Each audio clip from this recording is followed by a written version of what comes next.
So I have to survive for the whole 3 minutes? Oh my god, Yep. how'd that hit me?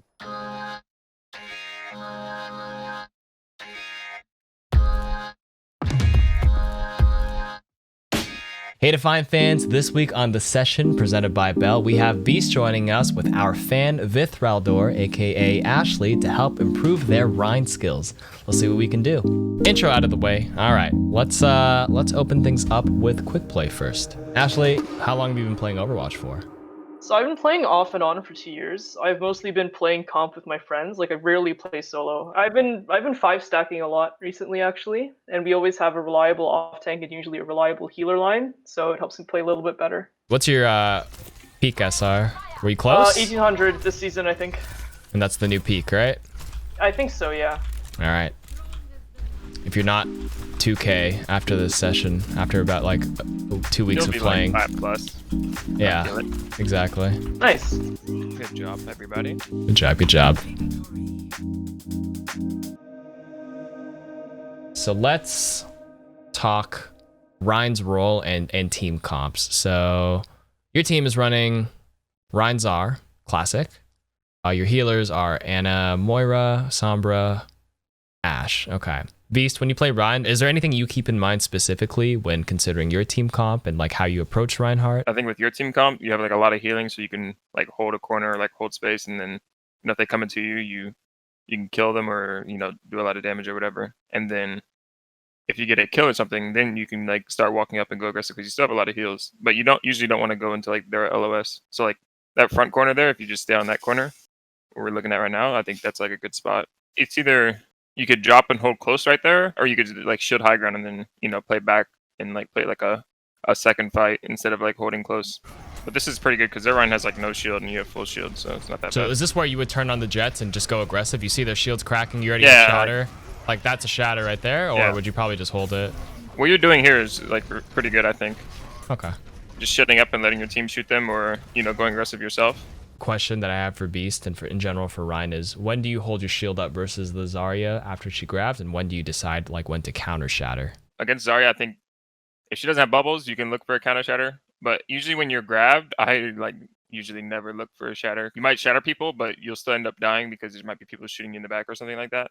Mhm. So you'll probably end up dying in the grab anyways, and then you use shatter in a lost fight. When do you find is the best time to use your charge or pin? That's actually a good question because I kind of just use it off instinct. I don't really have like a specific scenario unless it's like a grab, or if I get nanoed sometimes I just charge in. If you see somebody trying to walk back towards their team, or like say you're holding like, or you're pushing into them and then somebody's like cut off to the right and they're trying to walk back to their team, then you can look for a charge. But it's kind of like instinct. There's not really a specific like time to use it.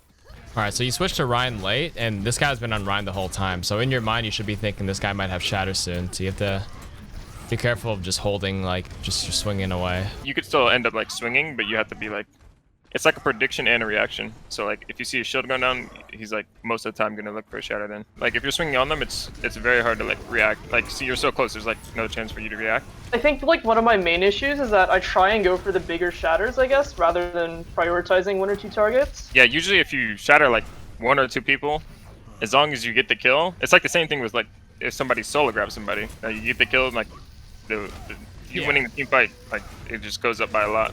The whole point of using ultimates in this game is to like win the team fight, and if even shattering one person is going to win you that team fight, I mean, it's worth it, right? Yeah. So takeaway points from that Rhine style Beast. When you're holding or like defending, like keep playing around corners like that, and then when you do end up like getting an advantage or a kill or something, or they use like, or they're all really low, you could shut up and take space slowly, and then like have your team like do most of the damage. Take aggressive space, and it keeps naturally forcing the enemy to like take steps back because they see you stepping forward without their Rhine. Yeah, for like blocking shatters and stuff like that, just make sure it's like all ult tracking and like knowing if he has it or not. Like pattern recognition and seeing how they play is very important. Let's talk about the 180 setting really quick. Let's go to your options, go to controls, go to Reinhardt. If you scroll down to hero section, there is a setting. This is actually pretty important.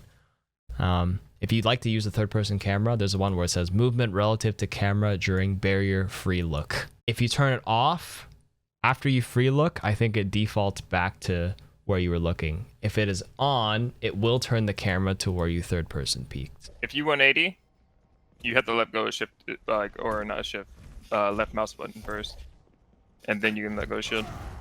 Yeah, if you let go of primary fire, it'll snap back to the front. You have to just like, yeah, you have to just let go of your shield. I think that's what it is. Yeah. Yeah, it's kind of, Ryan is pretty basic in terms of like mechanical. Some Winston ones if you want to talk about that. I know Winston, like the landing and melee at the same time and stuff like that. You can cover Winston too. All you do is just land, and as soon as you land, you just press melee at the same time. You don't even have to see the punch animation. It's like, just as you're about to land, you just press it, like right now. If you're diving somebody, like say if you're diving a tank, right, like a Sigma or something, and they have Ana, you like bubbling off him is like really good because he gets no heals. Yeah, main tank is like pretty like basic. You know, if you're good at juggling, it's just like the main thing for Winston. The biggest thing to take away from Ryan and Winston is just like outthink them and just have smarter like decisions to kind of outplay them in that capacity, and that'll be your key to winning. Sorry, we have a little bit of time left. Have you ever played Thomas the Tank Engine? Oh my god, I love that game.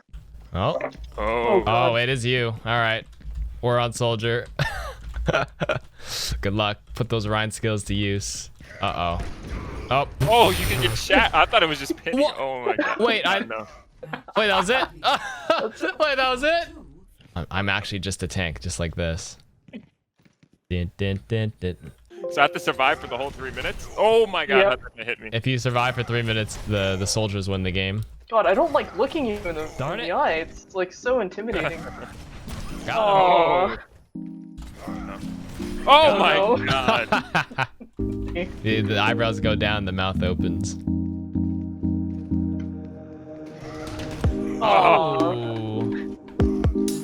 Okay, GG's. GG's. That basically wraps up our hour. Thanks for watching the session presented by Bell. I hope you guys learned a little bit about Reinhardt. Be sure to subscribe to the channel to see more content from this series.